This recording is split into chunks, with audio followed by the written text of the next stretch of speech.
Strategic bombers arrived in Venezuela this week. The Venezuelan crisis has entered a new phase. If Russia continues talks about these undetectable missiles, China will likely feel threatened. It's been reported that China has up to 300 nuclear warheads. The CIA strongly believes North Korea has accumulated enough nuclear material to create one or possibly two weapons.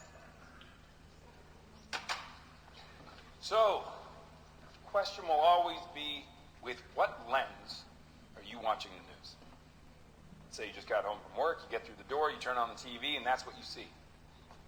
What would you assume is the most major threat on the world stage? Anybody, just call it out, you don't have to raise your hand. Definitely Russia. Definitely Russia. That's confident. I like it. Who says Russia? Anybody agree with her? Hands? Okay, great. Who else? China. Stop yelling at me, but China is a good answer. Anybody? Who else? China? North Korea? North Korea. Any North Korea takers?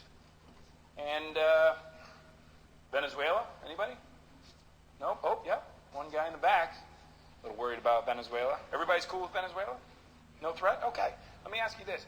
Which one of these places can claim to have the largest oil deposit on the planet? More than Saudi? More than Iran?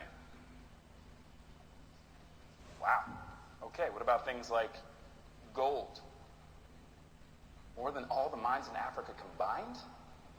The fact is that Venezuela is arguably the single greatest resource of oil and minerals on the planet. So, why is this country in the midst of one of the greatest humanitarian crises in modern history? Let's meet President Nicolas Reyes. After rising to power on a wave of nationalist pride, in a mere 6 years, this guy has crippled the national economy by half. He has raised the poverty rate by almost 400%. Luckily for the rest of us, he's up for re-election. So, who's running against him? This is Gloria Bonalde. Now, Gloria is a history professor turned activist. She's running against him on a social justice platform and on the strength of, in my humble opinion, just not being an asshole. Analyst predictions, as of today, have the chances of Venezuela's total economic collapse at 87%. On the news, they'll call it a crisis. But on the world stage, they'll call it a failed state. If you've never heard that term, other examples of a failed state in recent history are Yemen, Iraq, and Syria. And if that's not bad enough news for you, well, Venezuela is also the only one of these places within 30-minute range from the U.S. next-gen nuclear missiles.